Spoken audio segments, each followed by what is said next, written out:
राम राम जी। रामचरितमानस अयोध्या कांड दोहा संख्या 175 में माता कौशल्या जी भरत से कहती हैं, हे पुत्र, गुरु की आज्ञा मानकर आदर के साथ उसका पालन करना चाहिए और काल की गति को जानकर विषाद का त्याग कर देना चाहिए। और अब तुम ही कुटुंब, प्रजा, मंत्री और सब माताओं के एकमात्र सहारे हो। और बोली, हे तात, विधाता को प्रतिकूल और काल को कठोर देखकर धीरज धरो। माता तुम्हारी बलिहारी जाती है। माता की मर्म भरी वाणी सुनकर भरत जी व्याकुल हो गए। उनके नेत्रों के आंसुओं ने उनके वियोग दुख को बहुत ही बढ़ाकर उन्हें अत्यंत व्याकुल कर दिया। उनके स्वाभाविक प्रेम को देखकर वहां मौजूद सब लोग आदरपूर्वक सराहना करने लगे। दोहे का सार अभी संक्षेप में है। पूर्ण सार और मर्म समझने के लिए वीडियो पूरा सुने और ऐसे ही संपूर्ण श्री रामचरितमानस के प्रत्येक दोहे को अर्थ सहित जानने, समझने, सुनने और भांत भांत की धुनों तर्जों पर गाना सीखने वाले वीडियो देखने के लिए चैनल को सब्सक्राइब कर कमेंट में जय श्री राम जरूर लिखें। कि जय गुरु आयसु अवसि रामा हो, कहीं सचिव कर जोरी सिया रामा हो। रघुपति आए उचित जस रामा हो, तस तब करब बहोरी सिया रामा हो। मंत्री हाथ जोड़कर कह कर रहे हैं, गुरु की आज्ञा का अवश्य ही पालन कीजिए।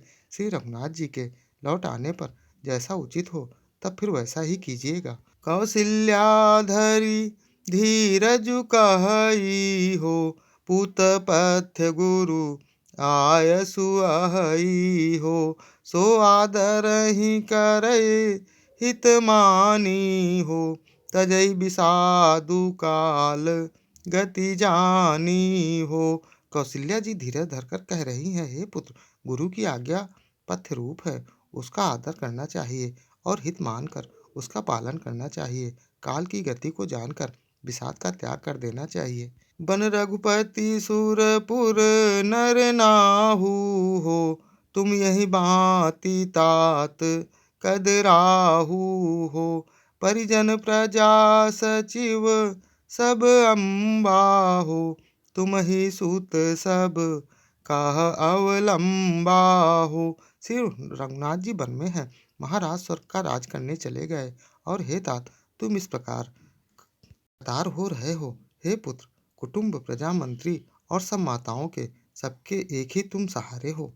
लख विधि बाम कालू कठिनाई हो, धीरजु धरहु मातु बलि जाई हो। सिर धर गुर आयसु अनुसरहु हो, प्रजा पालि परिजन दुखु हरहु हो। कौशल्या जी कहती हैं, विधाता को प्रतिकूल और काल को कठोर देखकर धीरज धरो। माता तुम्हारी बलिहारी जाती है। पुत्र, गुरु की आज्ञा को सिर चढ़ाकर उसी के अनुसार कार्य करो और प्रजा का पालन कर कुटुंबियों के दुख को हरो। गुरु के बचन सचिव अभिनंदनु हो, सुने भरत हिय हित जनु चंदनु हो। सुनी बहोरी मातु मृदुबानी हो, शील स्नेह सरल रस सानी हो। भरत जी ने गुरु के वचनों और मंत्रियों के अभिनंदन अनुमोदन को सुना, जो उनके हृदय के लिए मानो चंद्रमा के समान शीतल थे। फिर उन्होंने शील, स्नेह और सरलता के रस से सनी हुई माता कौशल्या की कोमल वाणी सुनी। आनी सरल रस मातु बानी, सुनी भरतु व्याकुल भय। लोचन सरोरुह स्रवत सिंचत, बिरह उर अंकुर नय। सो दशा देखत समय तें, बिसरी सबहि सुधि देह। तुलसी सरात सकल सादर, शिव सहज स्नेह की। सरलता के रस से सनी हुई माताओं की बाणी सुनकर भरत जी व्याकुल हो गए। उनके नेत्र कमल जल आंसुओं को बहाकर हृदय में विरह रूपी नवीन अंकुर को सींचने लगे। नेत्रों के आंसुओं ने उनके वियोग दुख को बहुत ही बढ़ाकर उन्हें अत्यंत व्याकुल कर दिया। उनकी यह दशा देखकर उस समय सबको अपने शरीर की सुध भूल गई। तुलसीदास जी कहते हैं, स्वाभाविक प्रेम की सीमा श्री भरत जी की सब लोग आदर पूर्वक सराहना करने लगे। पिछले अन्य वीडियो देखने के लिए चैनल पर जाएं।